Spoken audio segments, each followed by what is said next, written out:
Welcome to yet another episode on the White Dog Garage YouTube channel. My name's Bob. I'm Andrew. In this episode we're going to be doing the 60,000 kilometre logbook service on a Hyundai Accent, and you may find it useful if you've got probably any Hyundai, but particularly a Hyundai Accent. The car we are working on is a 2018 Hyundai Accent 4-door hatchback with the 1.6 litre petrol engine and automatic transmission. This is the list of items to be replaced or checked for the 60,000 kilometre logbook service on this Hyundai Accent.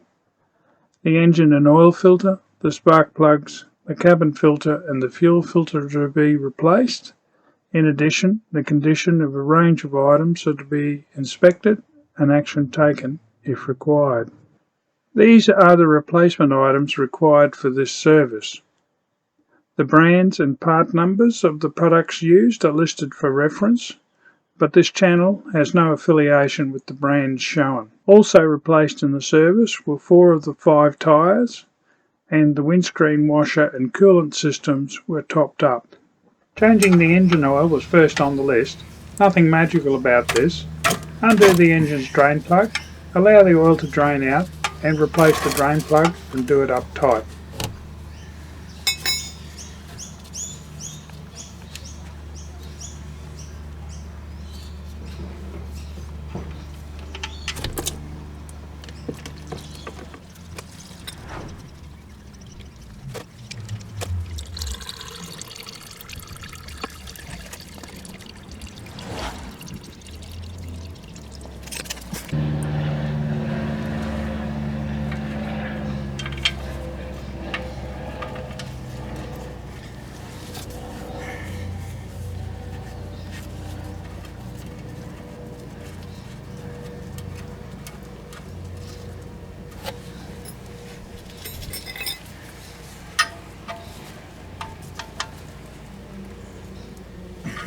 The oil filter was also replaced.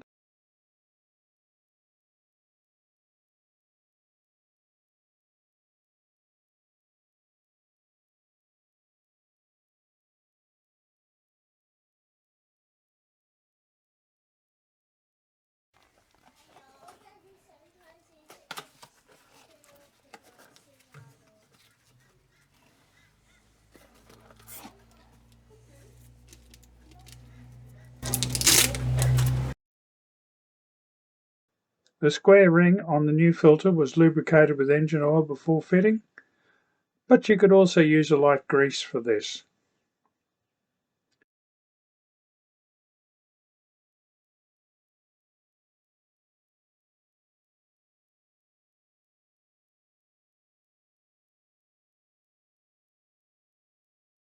Wipe the oil from the mating surface for the filter before fitting the new one.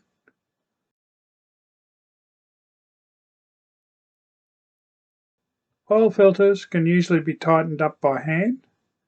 The rule of thumb for a spin-on filter, like the one used here, is to tighten it 3/4 of a turn after the seal touches the mating surface.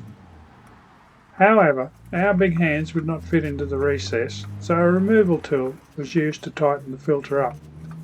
Whilst the old one was removed using a 3-jaw removal tool, this can mark a new filter, so a strap one was used to tighten it up.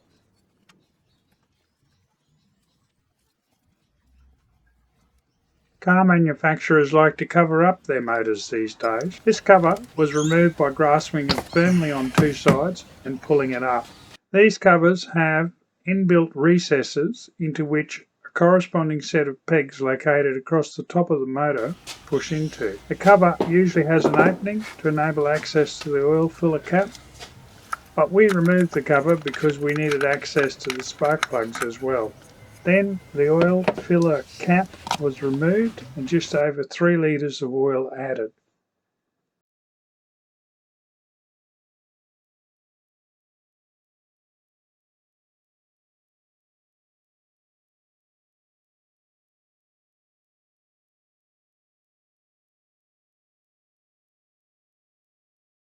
At this stage, we started the motor and checked the oil pressure light went out and after a minute or so of running, shut it down. We gave it a couple more minutes for the oil to settle and then checked the oil level on the engine dipstick.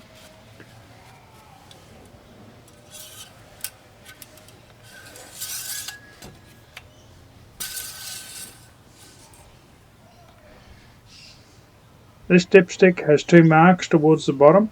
The oil level needs to be between these two marks, and we added oil to bring it up to the upper mark. Before fitting, the new spark plugs had their gap checked and adjusted. The spark plug gap on this model is 1mm, and we checked and adjusted the gaps on all four new spark plugs to be 1mm. The ignition system in this car uses individual coils, often called stick coils, for each spark plug. These need to be removed before the spark plugs can be swapped out. The wiring harness to the coil needs to be removed first. Each coil was held in place by a 6mm bolt, which was then removed.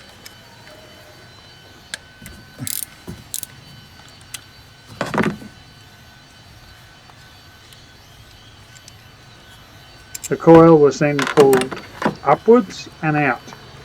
Each coil was given a quick once-over, looking for cracks which could lead to premature failure of the coil pack. A spark plug socket and extension was used to remove the old plug.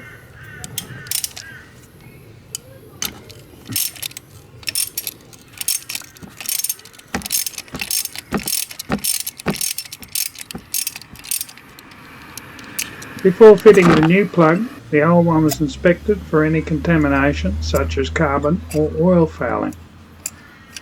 The appearance of this one is normal for the distance covered, and the remaining three were the same.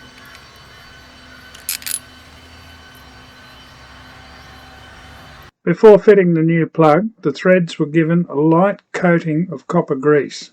The grease was applied to just the lower threads, and it will spread along the threads as the spark plug is wound in. Copper grease has a high melting point and prevents the spark plug from seizing in the head.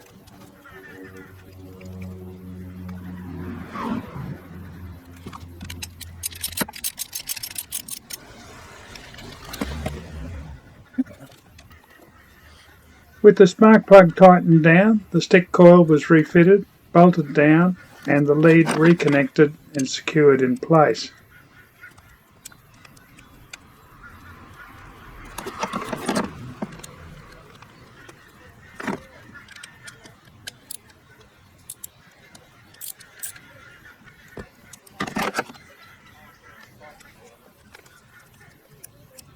Access to the spark plug on cylinder number 4 is hampered by another electrical connection which sits over the top of the coil.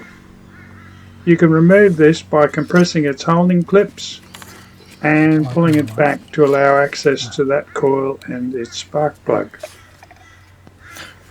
The cabin filter is located behind the glove box.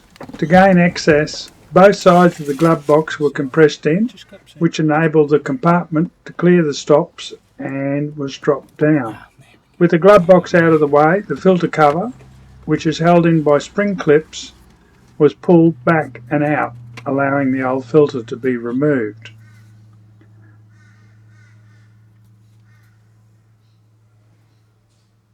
Okay.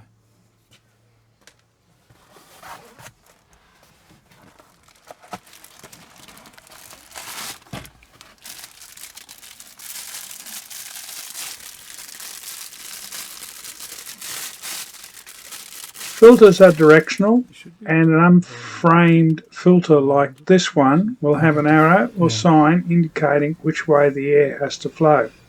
In this car, the top side of the filter cavity is the intake side. The new filter was fitted and the cover replaced. The cover has locating posts which position the filter. Make sure the lower ones are beneath the bottom of the filter when you insert the cover.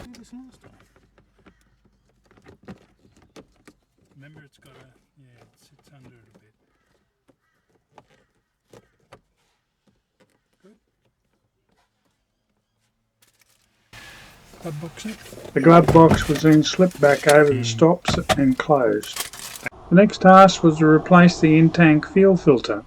This requires opening of the fuel tank, and we made sure a fire extinguisher was handy. Access to the fuel tank and the fuel filter is located under the bottom of the back seat. The seat bottom is held at the back side by a bolt in the centre. Bringing the half back slightly forward helps to both locate and gain access to undo this bolt.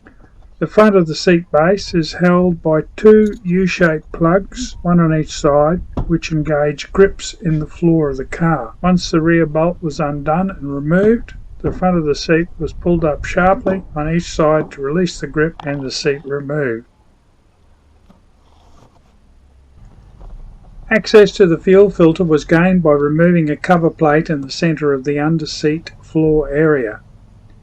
There is a wiring harness which passes through a grommet in the cover plate with two branches that continue to sensors in the seatbelt catches.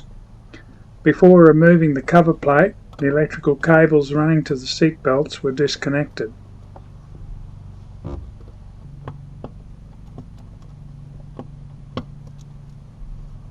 The cover plate is held in place by a non-hardening adhesive paste, and the plate was pried up.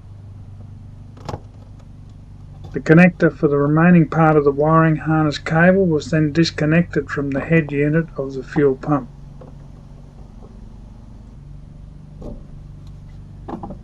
There are two hoses directly connected to the head unit, the breather hose and the fuel line. The clip on the breather hose was withdrawn and the hose pulled off. The fuel hose is disconnected by compressing the side clips on the connector and pulling it back. Take care with this removal and wear safety glasses, as the fuel line is usually pressurized. The third hose is a vacuum hose that is only clipped to a mounting bracket on the head unit. It is not necessary to disconnect the joiner. This line only needs to be unclipped from the bracket and pushed to one side. A series of screws fasten the ring that holds the fuel pump head unit in place, and once these were undone, the assembly was removed from the tank.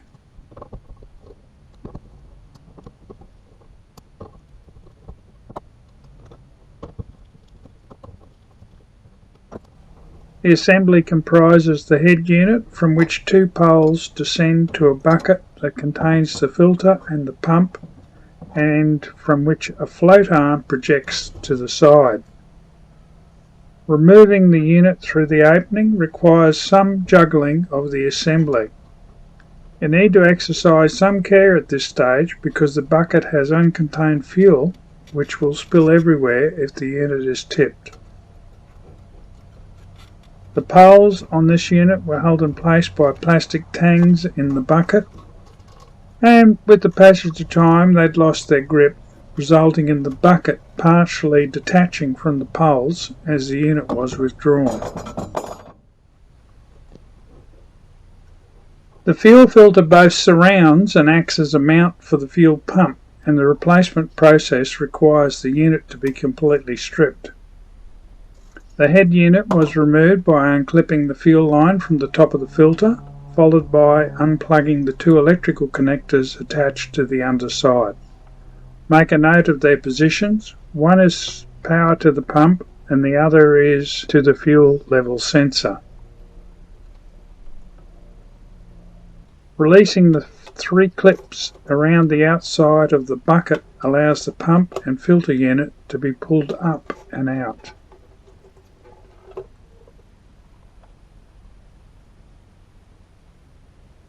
Followed by detaching the fuel bypass or return line from the pump pickup. The brown wire to the filter was then removed.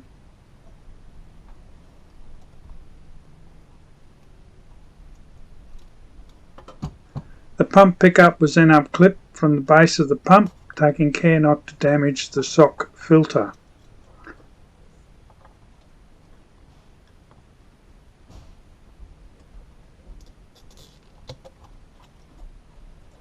The pump picks up fuel at the bottom and pushes it into the filter at the top. The pump outlet is a press fit into the filter outlet. Removal was simply by pulling back from the filter inlet.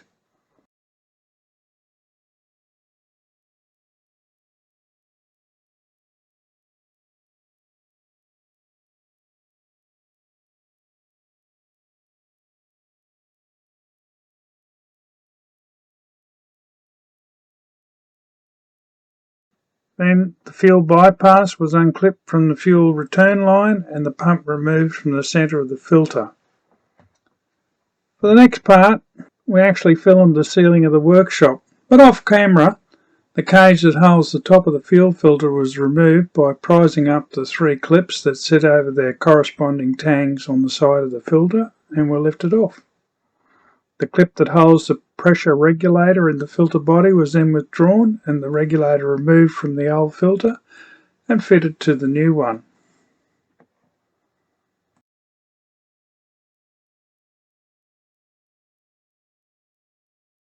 Fitting of the new filter was essentially the reverse of the disassembly of the old one. There are 3 O-rings in the filter pump system which need to be inspected and either replaced or refitted. The first one goes between the filter and the pump outlet. There is an outer ring which sits on top of it and fits over the pump outlet. The O-ring was fitted to the inlet of the fuel filter and then the ring placed over it.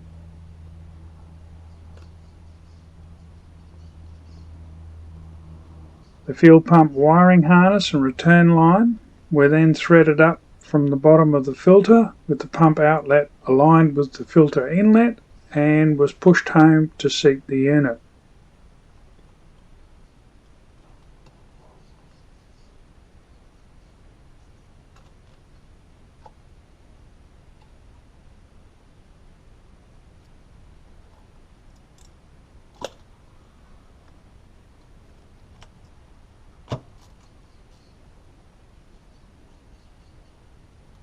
The fuel return line was then refitted to the bypass valve and resecured with its clip.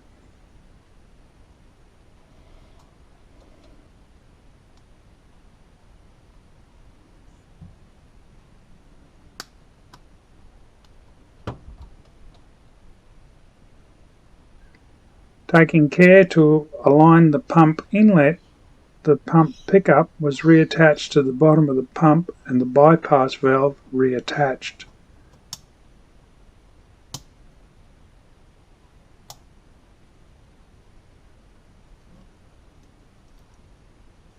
Then the brown wire was connected to the spade terminal at the bottom of the filter.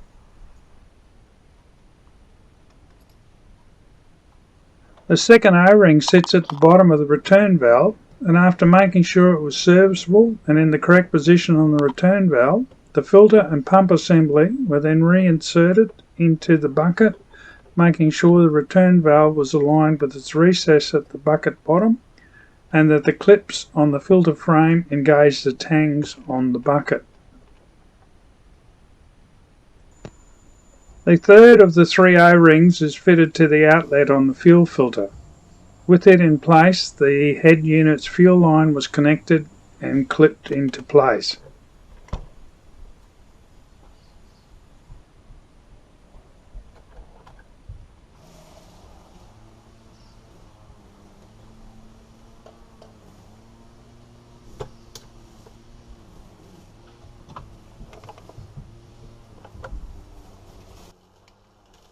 Then the connectors for the power and the fuel level wires were inserted into their respective positions underneath the head unit.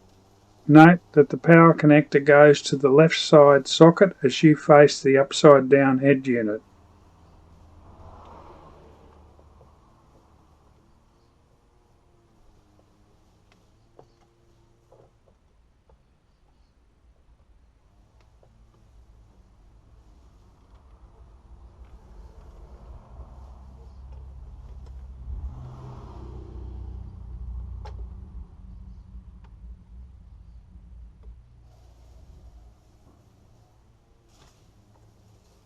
Then the springs were refitted to the head unit's poles, which were inserted into their respective mounting holes in the bucket, and the free up and down movement of the head unit checked.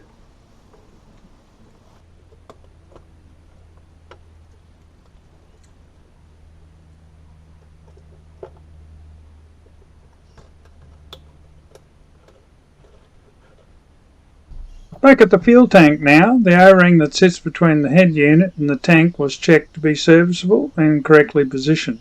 Then the fuel pump and filter assembly was juggled into position. The bucket sits on the bottom of the fuel tank, which then requires the head unit to compress the springs on the poles for it to sit in position.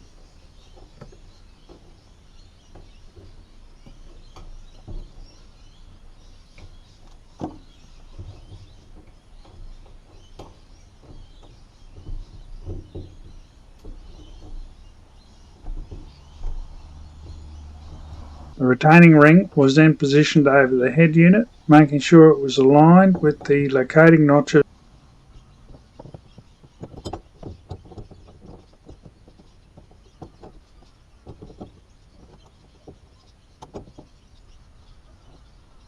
The retaining ring screws were then loosely fitted.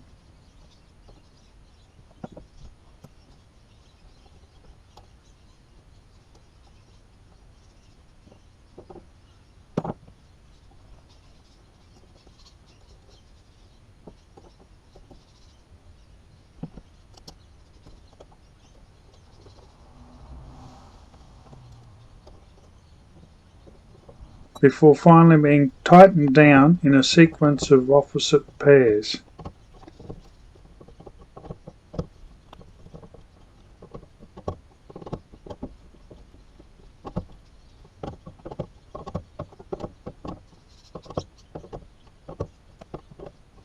Then the fuel line and the breather hose were reconnected and the vacuum hose bracket reconnected to its mount on the head unit. The wiring harness was then connected to the head unit. Before going any further, the ignition was turned on to check that the fuel gauge and the fuel pump were both working. The latter will sound like a hum in the rear of the car.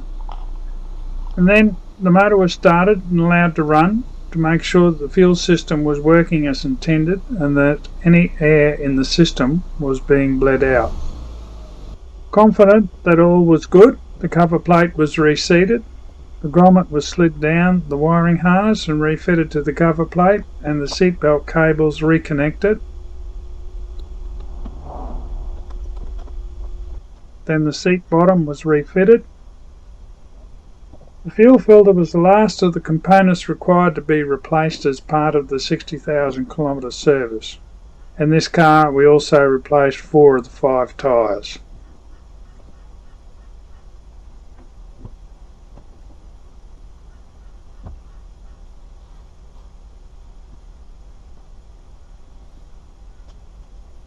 The rest of the service involves inspecting various parts of the car. We started with the air cleaner, which needed a bit of a clean.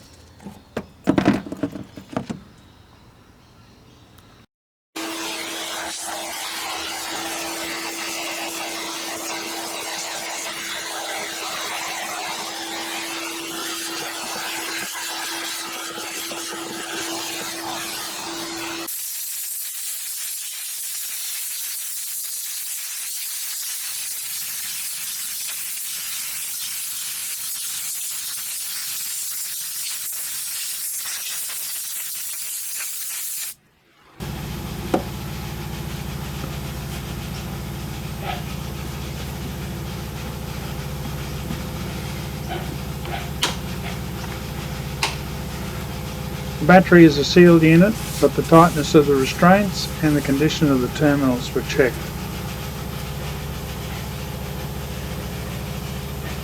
The coolant level was then checked. It was found to be low and topped up. The windscreen washer level was then checked and it was found to be empty and was refilled. The brake fluid level was checked. That was okay. After which the engine cover was refitted.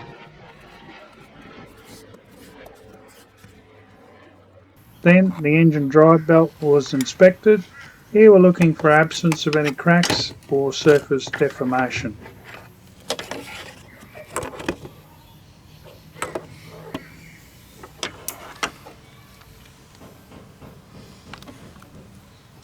Then we check the level of the automatic transmission fluid. These cars don't have a transmission dipstick and the level and the condition of the fluid was checked by undoing the fill plug at the front of the transmission, which is located behind the radiator. The plug was undone using a 3/8 inch drive end on a flexible handle.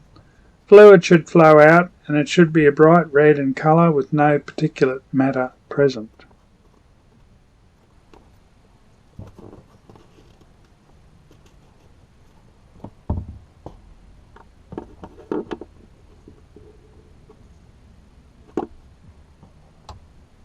Underneath the car, we checked the drive shafts to the front wheels, making sure there were no splits or cracks in the rubber boots and no excessive backlash in the splines.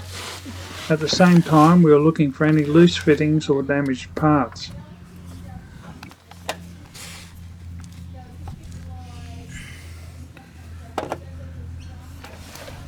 The rubber boots on the steering rack were also checked for splits or cracks. We had already checked for looseness of the steering joints by rocking the front wheels when the car was lifted onto the jack stands.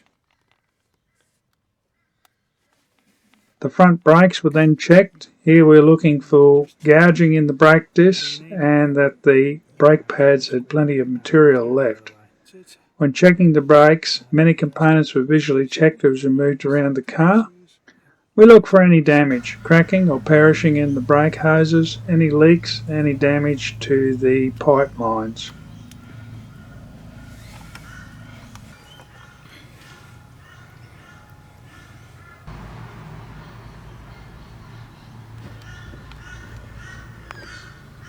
The front suspension struts were then checked for leaks of fluid on the outside or any other damage.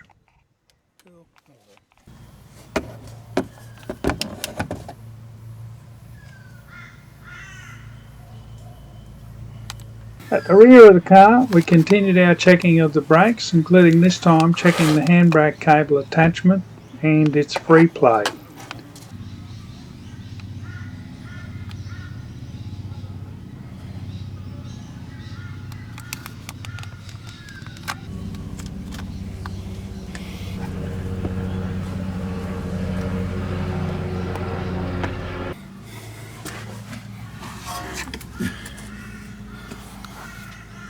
The rear suspension was also checked, looking for leaks in the shock absorbers, any wear and tear on the suspension mounts. As we moved down the car, we'd also checked the state of the exhaust system, looking for any wear and tear or leaks. Final check was for the fuel system. The fuel line at the motor, under the car and at the tank had already been checked for leaks. The condition of the fuel cap was checked, and the vacuum lines to the charcoal filter behind the tank were also checked.